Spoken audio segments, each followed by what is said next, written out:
So I was on X and I saw this interesting post from Saagar and Enjeti. He's quote tweeting someone.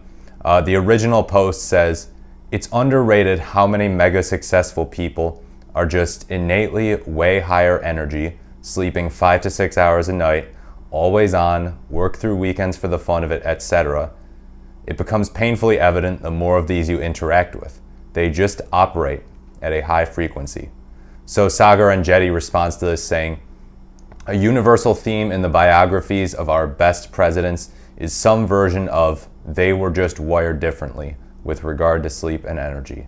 In my experience, this is true of almost everyone I've met in the top 0.1% of their field.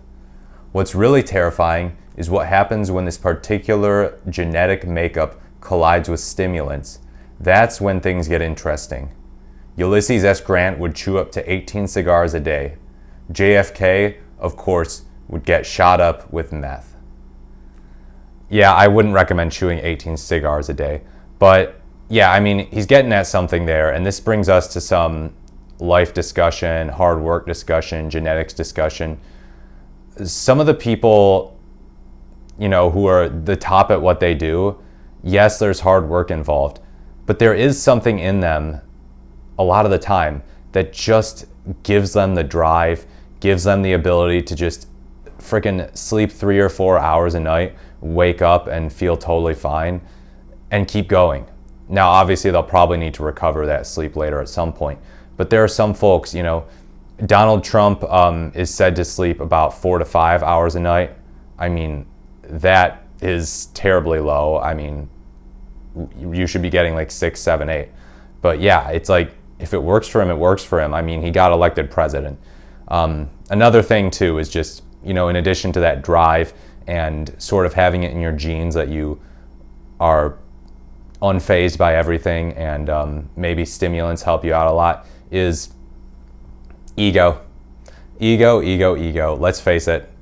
If you run for president, if you've become president, you have a bit of an ego. No matter what political party you're from, you have to admit that this is true. You have to admit that Donald Trump, Barack Obama, Bill Clinton, Ronald Reagan, they all have egos, They all are just people who do want to get their names in the history books, and they work hard to do it.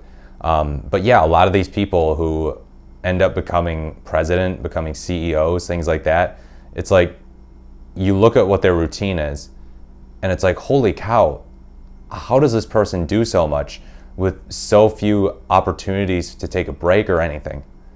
And it's like, well, yeah, they work hard, but also they sort of have a natural stamina. And you have to be careful too, because this is just some life advice. But yeah, when you start overexerting yourself, it can catch up to you. If you bottle up too much stress, it can age you really rapidly. I don't know if people who become president naturally just age really fast when they're in the presidency.